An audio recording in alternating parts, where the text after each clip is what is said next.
Energy নিয়ে এরা যে আন্দোলনে সামিল হয়েছে ওই স্টুডেন্ট এদেরকে সত্যি কি বলে যে ধন্যবাদ জানানো হবে।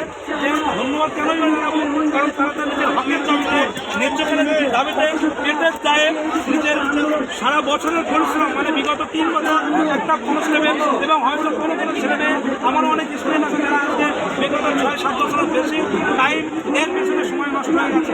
তো আজকে আর কোনো সময় নষ্ট নয়, কোনো হতাশা চিন্তা নয়, যারা মুক্তি চায় একটাই সরকারের কাছে আবেদন যে খুব শীঘ্রই আমাদের রেজাল্টটা দিন এই ছেলেমেয়েকে হত্যা থেকে মুক্তি দিন।